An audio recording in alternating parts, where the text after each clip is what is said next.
So you'll need a pair of scissors, some tin foil. I bought one roll for £1.50 and that gave me 10 metres, which was enough to cover one window. And if you haven't got any tin foil or can't get your hands on any, then you can actually use cardboard instead. So if you've got cardboard lying around, you can use this instead of tin foil. Now you'll also need some kind of tape to stick the tin foil or cardboard to the window itself. Now avoid using sellotape because this can be very difficult to remove. Black tape is very good, that's very good at blocking the light out, but it can be very expensive, so I've opted to use masking tape instead. But if you've got anything else lying around that will work, then obviously use this if it's not going to damage your windows. And the other thing you'll need is some kind of sharp object like a pencil so that you can actually make a hole in the tin foil or cardboard once you've actually placed it to the window and you've blocked out the light.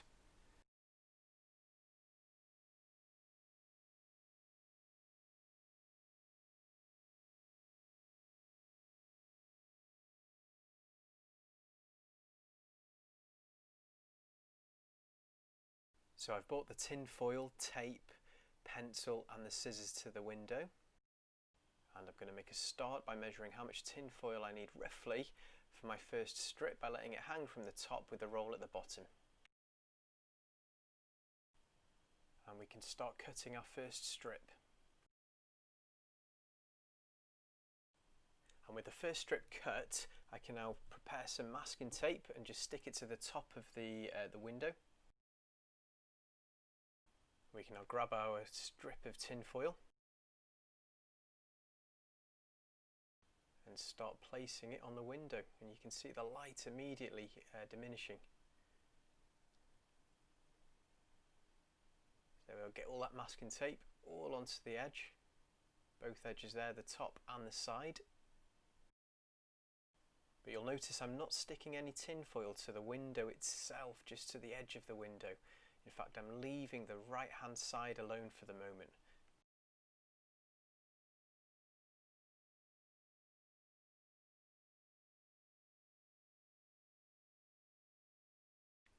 So once you've attached the tin foil to the top of the window frame and also to the side of the window frame, go over it one more time, just pressing firmly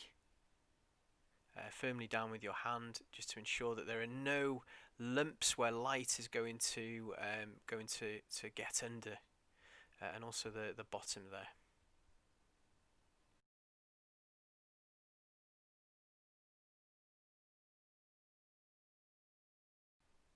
And just a reminder, we've left the right hand side loose. We haven't stuck this to the window, we've only stuck the tinfoil to the window frame, so we haven't stuck anything to the glass itself.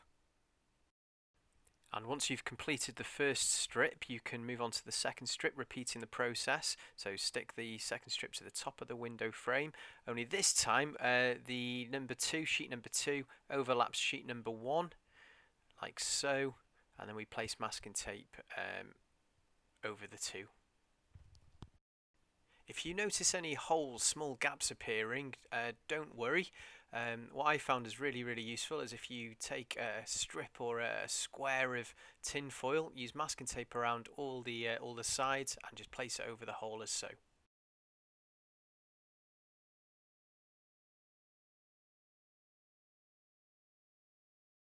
With the window completely covered in tin foil, the room's much darker now, even though it's daylight outside, and there's still some light creeping in from in between the tin foil sheets where they overlap. I'm going to press down on these on the masking tape to try and eliminate these light leaks.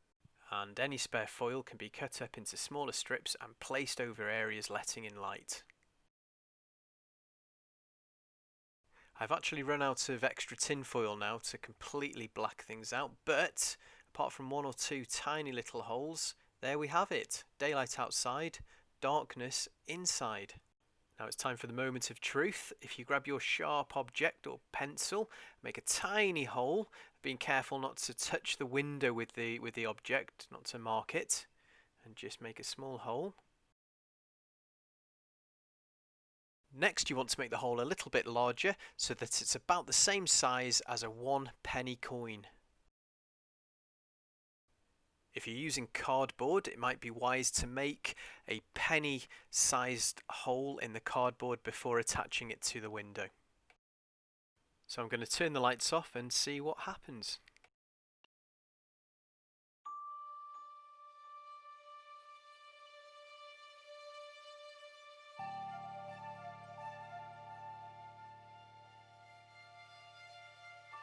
This is amazing. The outside world has come flooding in through that hole we created earlier, projecting itself as an image upside down on the adjacent wall.